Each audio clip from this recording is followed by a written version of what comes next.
Assalamualaikum warahmatullahi wabarakatuh. Perkenalkan, saya Fadila Ramadhania dengan NPMG 1F023042. Di sini saya akan menjelaskan struktur dari sistem operasi pada sebuah komputer. Nah, sistem operasi seperti yang kita lihat pada gambar ini terdiri dari 3, yaitu ada user interface, system calls, dan service. Nah, pada user interface ini juga terdapat 3, yaitu yang pertama ada GUI, Graphic User Interface, kemudian ada Batch, dan Command Line. Nah, GUI atau Graphic User Interface ini adalah antarmuka desktop yang user-friendly. Jadi, pada tampilan desktop, itu memiliki icon yang mewakili dari beberapa program, directory file, atau bahkan tindakan. Kemudian, umumnya pada user interface GUI ini itu melibatkan beberapa perangkat keras seperti ada mouse, keyboard, ataupun monitor. Nah, penekanan tombol mouse pada salah satu objek ataupun icon pada tampilan desktop yang ada itu akan menyebabkan berbagai tindakan yang terjadi dalam komputer, mulai dari memberikan informasi, memberikan opsi, ataupun fungsi eksekusi dan membuka direktori sebuah file. Nah, kemudian ada batch. Batch ini lebih mengarah ke antarmuka pengguna yang memungkinkan interaksi dengan sistem operasi secara berurutan, tetapi tetap pada satu rangkaian perintah. Kemudian ada command line atau baris perintah. Nah, pada command line ini memungkinkan kita untuk bisa memasukkan perintah secara langsung ke dalam sistem operasi. Nah, umumnya command line ini diterapkan atau diimplementasikan ke dalam kernel. Perintah pada command line ini bisa berupa build program ataupun hanya bisa berupa nama program itu sendiri. Nah, kemudian kita akan beralih ke bagian service atau layanan. Nah, yang pertama itu ada program execution. Pada program execution ini, program bisa memanggil program ke dalam memori, kemudian menjalankan program tersebut secara normal. Kemudian ada layanan input-output operations. Nah, operasi input-output ini memungkinkan komputer untuk berinteraksi dengan beberapa perangkat-perangkat keras seperti keyboard, mouse, printer, dan hard drive lainnya. Kemudian beralih ke layanan file system. Nah, atau sistem berkas. Jadi, sistem operasi itu harus bisa melakukan manipulasi file system. Karena program memerlukan pembacaan dan penulisan berkas ataupun direktori file. Nah, kemudian selain itu, sistem operasi juga harus bisa melakukan pembuatan dan penghapusan berkas dan direktori, serta pencarian dan daftar informasi pada sebuah direktori, serta sistem operasi juga harus bisa mengatur pengaturan izin terhadap akses berkas ataupun direktori. Kemudian ada layanan communication. Nah, pada layanan communication ini memungkinkan proses terjadinya pertukaran informasi dari sebuah komputer ataupun komputer yang berbeda, tetapi masih tetap dalam satu buah jaringan. Nah, jadi sistem operasi bisa melayani komunikasi pada sebuah komputer itu sendiri ataupun komputer yang berbeda. Jika komunikasi itu terjadi pada sebuah komputer yang sama, komunikasi itu bisa terjadi melalui self-memory atau penggunaan memori secara bersama-sama, atau juga bisa melalui pengiriman pesan pada sebuah proses yang lainnya. Kemudian beralih ke layanan error detection.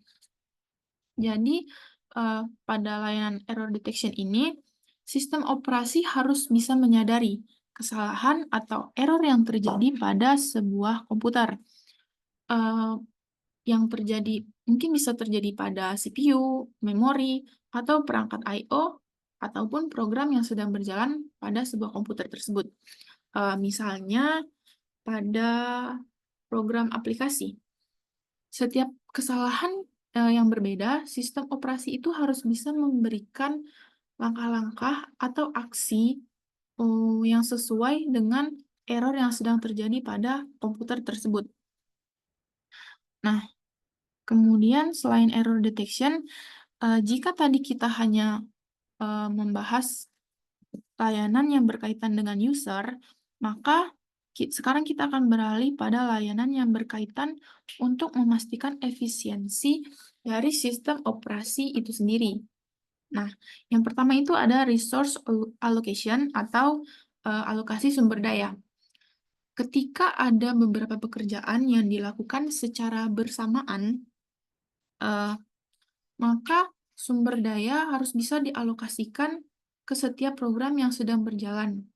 Nah, kadangkala CPU, memori utama ataupun storage itu digunakan secara bersamaan oleh beberapa program sekaligus. Nah, pada layanan resource allocation ini, sistem operasi itu harus bisa mengatur bagaimana CPU dan memori utama atau storage itu bisa digunakan secara bersamaan, tetapi tidak menimbulkan masalah apapun seperti kemacetan, error, ataupun yang lainnya.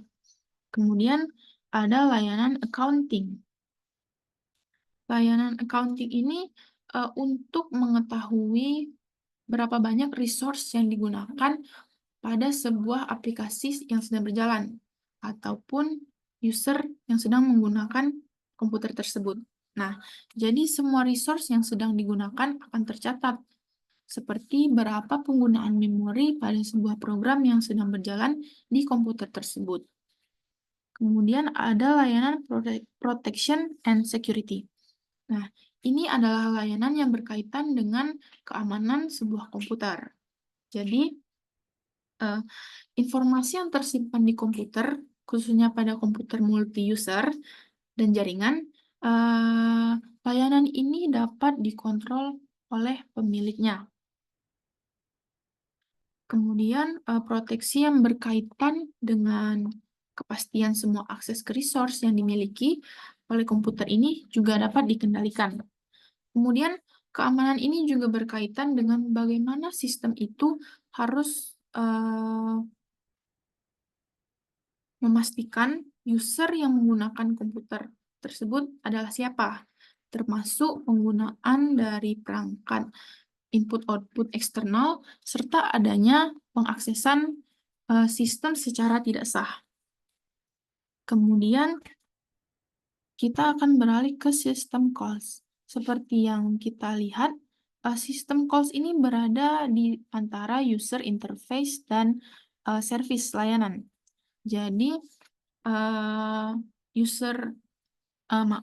sistem calls ini menjadi penghubung ataupun jembatan antara pemrograman dengan layanan yang disediakan oleh sistem operasi.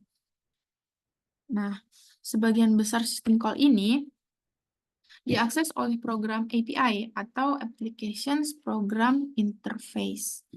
Nah, saya akan memberikan contoh dari sistem calls ini.